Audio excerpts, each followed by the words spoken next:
We're going to start up here in the front. It does have a hookup light on the jack for hooking up at nighttime. It also has our up and down button for taking it on and off the vehicle. And there is a manual way that you can come through the front and manually crank that jack up or down. For any reason the switch won't work on its own, there is a manual way to crank that jack up or down to get it on or off the vehicle.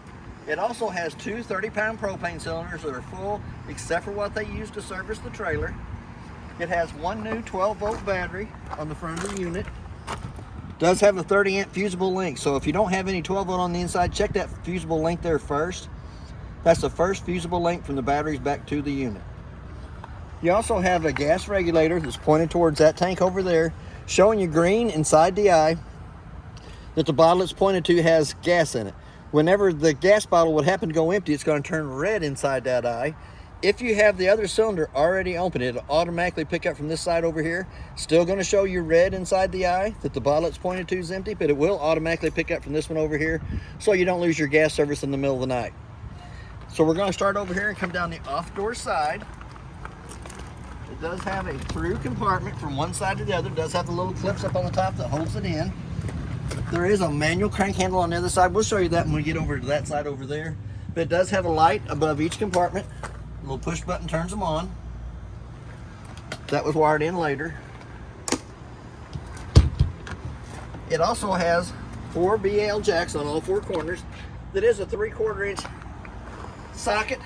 You can put it in a drill and use a drill on them, or you can use the manual crank handle on the other side.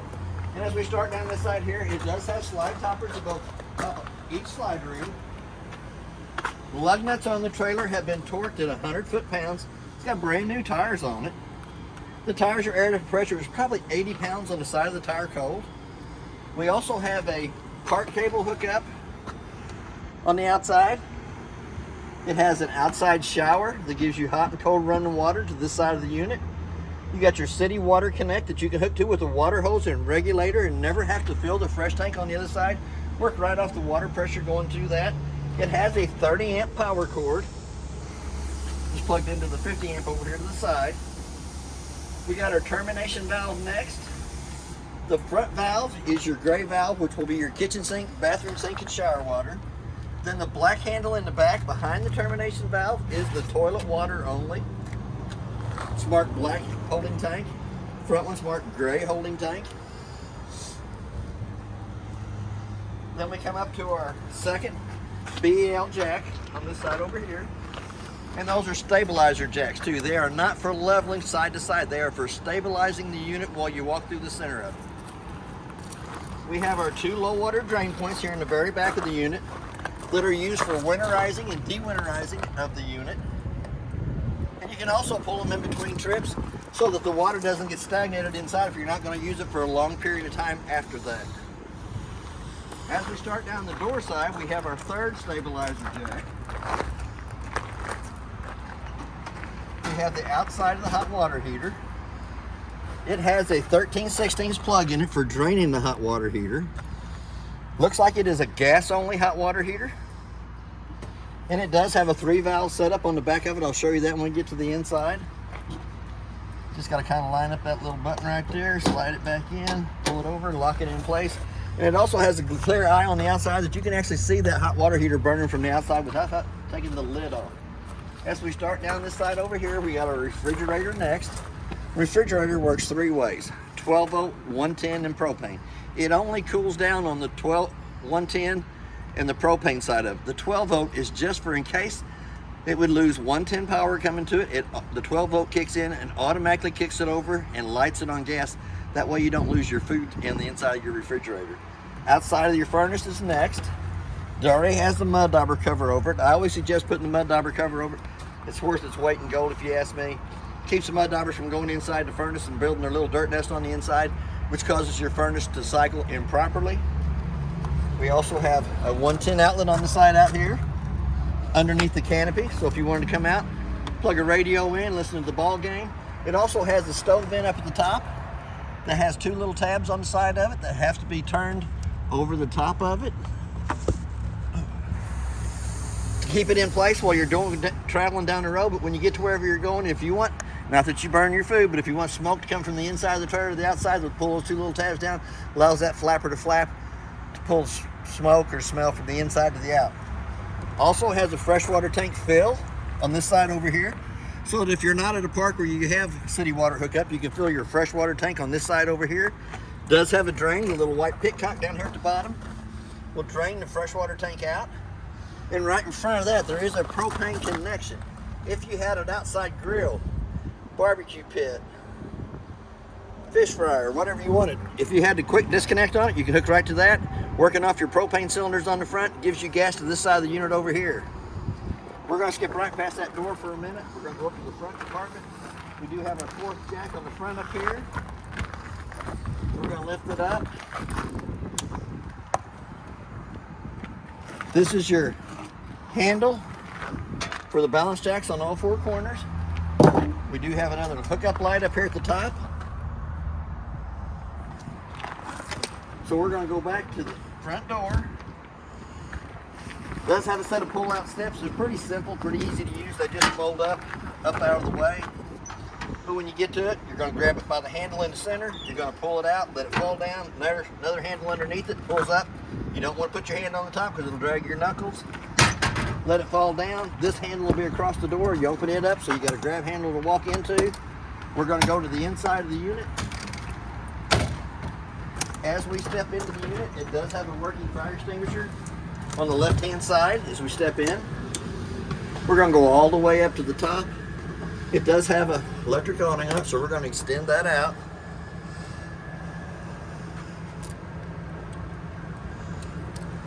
That is a new canvas on that awning too. It's got the new colors. That's nice.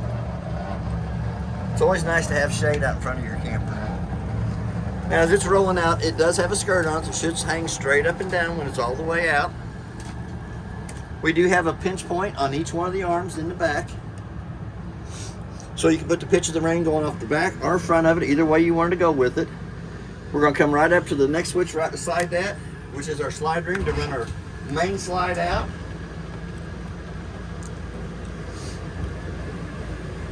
They are a little slow, but it does have the slide topper on top that it's pulling against as it comes out too.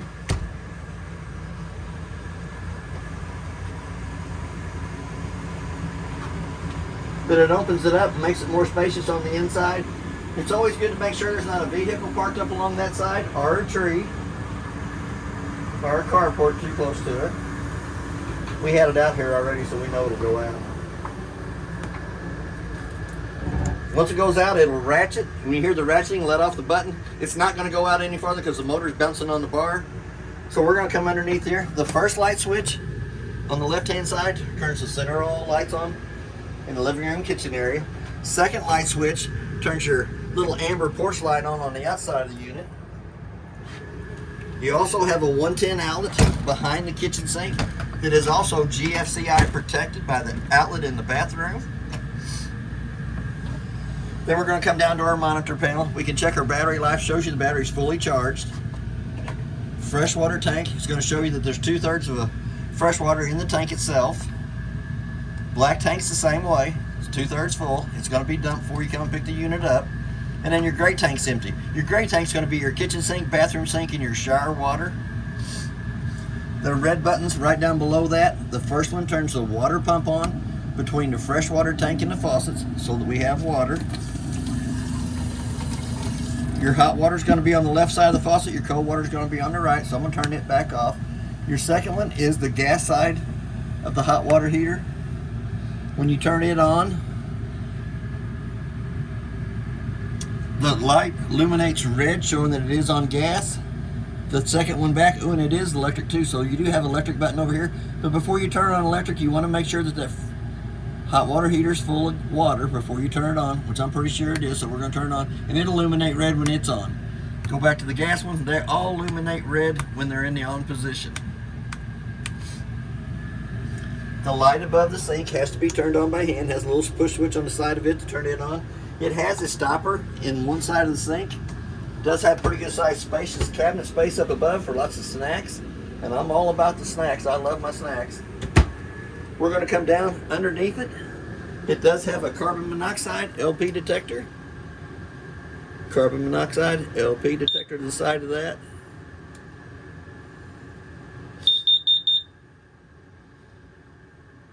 I should do that one more time. There we go.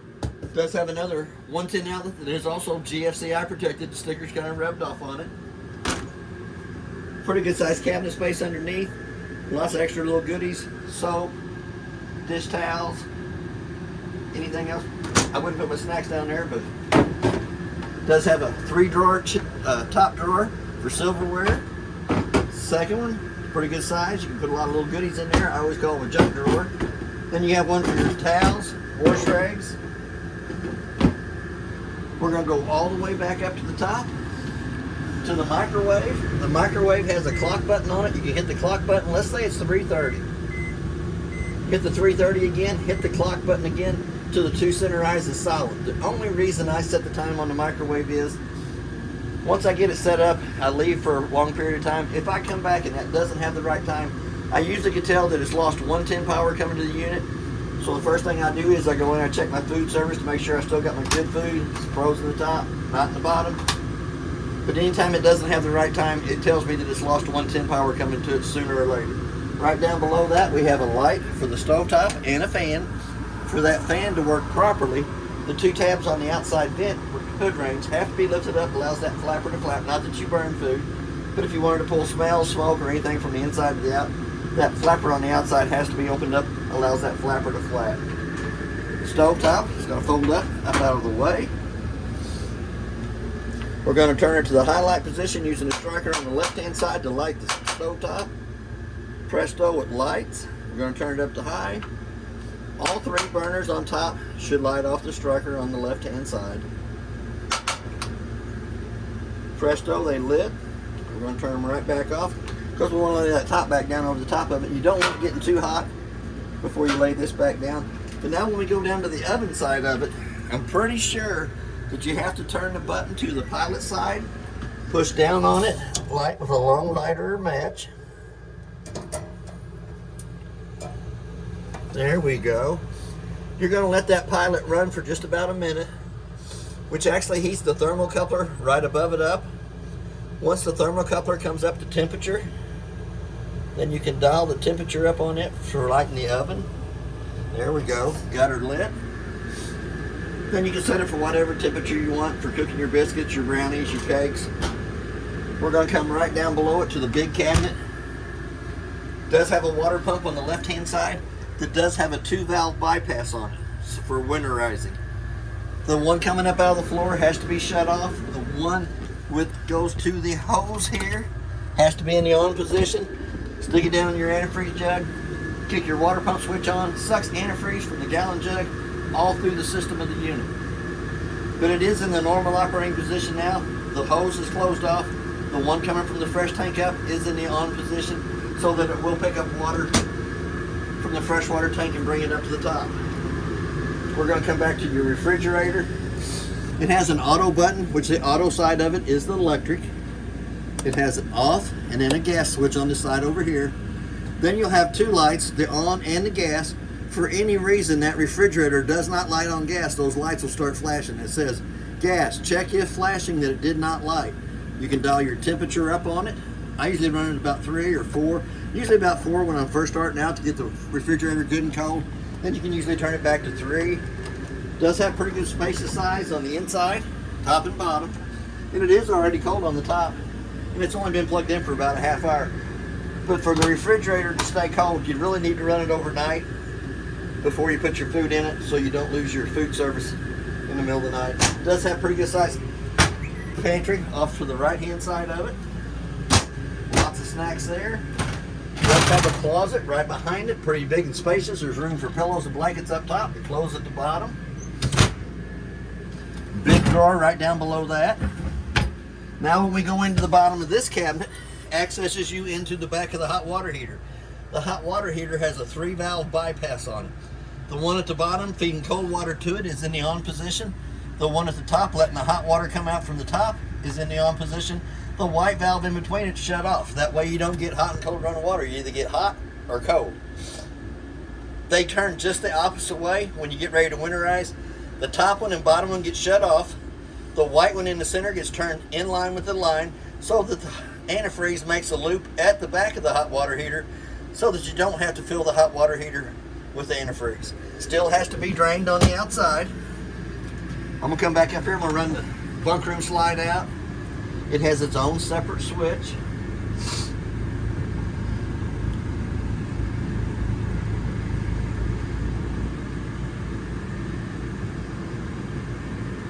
Here again, you want to make sure there's not a tree or a vehicle parked up along that side when the slide's going in and out. We had it open earlier, so we know there's nothing out there.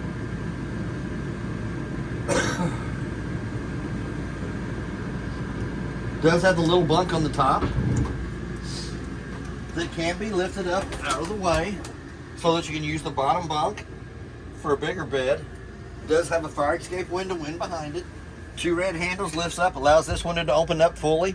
Does have what I call a jealousy window on the right hand side that you can crank out, that you can leave the window open when it's raining and you get a little cross breeze underneath it. Or you can pull the big bunk back down on the top. You can have one at the top, one at the bottom. Both lights in that room have a switch on the side to turn them on and off. The one in the very back has a switch at the top. We do have a vent at the ceiling. Knurled knob cranks it up, so you can look at the stars at night. Another 110 outlet. Park cable or antenna on top of the unit. Does have a small table down here with a little leg underneath it for having a table back in the bunk area. Does have a privacy curtain. Comes over here, clips onto this little thing. It gives the people in the bunk area privacy. Pretty good sized cabinet space, top and bottom. Pretty good sized drawers. Hide a lot of snacks or toys in there. And that can be accessed from either side. Now we're going to go into the master bathroom. Does have a light above us that has to be turned on by hand. A little push button. No, it don't. Does have a light switch right here to the side. The first one on the left hand side turns the light on. Second one turns the fan on. Does have another knurled knob up here for opening it up. Now we'll turn that switch on, which turns the fan on. You can also turn the fan off if you wanted, or on by that switch there. It does work off the switch here on the wall. We're going to come back to the 110 outlet. This is your GFCI outlet that controls all the 110 outlets in the trailer. So if you plug an appliance into any one of them and it won't work, it does have the 2 resettable breakers here on the front. Here's our second kitchen sink plug. It does have a plug for the bathroom sink for shaving, washing your hands. Hot water on the left side, cold water on the right side. It does have a toilet paper holder and a towel holder in the bathroom unit. Pretty good sized space underneath there. More chemicals, toilet paper. We're going to go up into that toilet. It does have directions on the back of the toilet lid to show you how to use it, but it's pretty simple. You're going to push down on the pedal just a little bit. It's going to fill the toilet with water before you use it, and then when you push it all the way down, it fills and dumps through the bottom. Here again, we do have a vent in the ceiling that brings AC back into this part of the bathroom. We have a register in the floor that brings heat back here. It does have a curtain for the shower. Here again, we got hot water on the left side, cold water on the right side for the shower head to be working. Pull up on the little tab in the front. Doesn't have a plug in the tub. It is for taking a shower. Does have the dome for you taller guys. I don't have that problem. I'm not that tall. Me either. But it does have a 2-shelf medicine cabinet in it that you can hide the medicines in. Bug repellent. I'm taking that back to the front sink. The heat will come through the registers in the floors. The AC will come through the vents in the ceiling. This is just the other side of that cabinet in the bunk area. Through from one side to the other. Good for playing peekaboo. The light switch above the table has a red button on it, turns it on and off. Table does come down, goes between the 2 benches, lays on the bar between the 2 benches. 2 back cushions come over the top of the table to make a smaller bed. It does have a 110 outlet down below it. So if you wanted to plug a fan in there or something like that. It does have a Viscance light on the wall. The light above the couch has a push button on the front of it. It also, since that couch is a bedded area, it'll have a fire escape window behind it. 2 red tabs comes up, allows the window to open and shut. Does have a jealousy window off on the right hand side of it. I call them jealousy windows. I'm not sure if they're really jealousy windows or not, but you can leave them cranked open and your neighbors will be jealous because when it's sprinkling rain outside, you still got cross breeze coming through it. All the paperwork that's in the unit's up here at the top. That's for your electric awning in case you can't use it off that. You can always hook it to a battery cable, run it in and out. Does have a TV antenna up here that cranks up, pull down on a big knob to rotate it. Also has a smoke detector in it. Has a little pegboard over here to the side so you can put your post-it notes on it, telling you how to set the trailer up and how to take the trailer down. Here again in the master bedroom, we have a register in the floor that brings heat in. We have a round vent in the ceiling that brings AC into the master bedroom. All the lights in the master bedroom have to be turned on by hand. No light switch on the wall. We do have a fire escape window on the off door side for access in the master bedroom. We also have a 110 outlet on either side of the master bed. We do also have a closet on either side of the master bed and lots of extra space up top for blankets and pillows.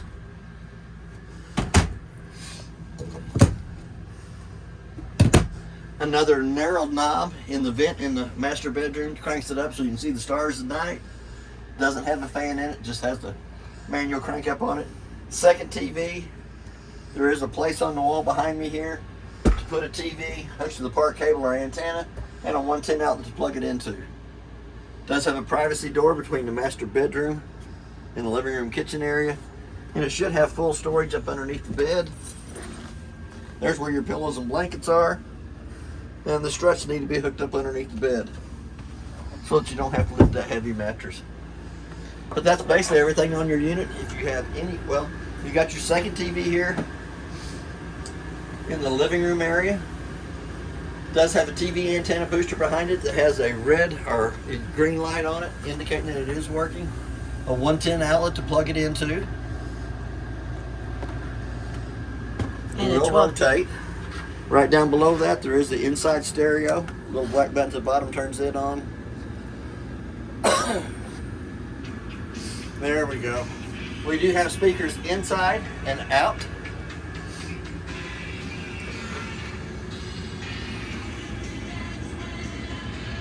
And you should be able to play a DVD between the stereo and the TV. It does have the cords in behind it. Still needs to be plugged up. We'll go ahead and turn that back off. It does have a pretty good sized cabinet down below here for the taller objects. For oscillating fans, if you want to have an oscillating fan. Still another cabinet door over here to the side that accesses you in underneath the sink. A lot of good storage in it. Going back to the air conditioner one more time. It does have quick cool downs on either side and right here in the back. So that when you come into the unit, if you want, kick the AC on, open these up, which lets all the cold air come right down into the living room kitchen area. But when you want it going back to the round vents in the ceiling, you're just going to close them back off. Then it goes back to the round vents in the ceiling. The cleaner you keep the filter, the better it will cool down and the better it will maintain its temperature on the inside. I do know that from renting trailers. The cleaner the filter is, the quicker it'll cool down and maintain its temperature better if the filter's clean. That's basically everything on your unit. If you have any questions, I'll try to answer them the best that I can. Thank you for your time.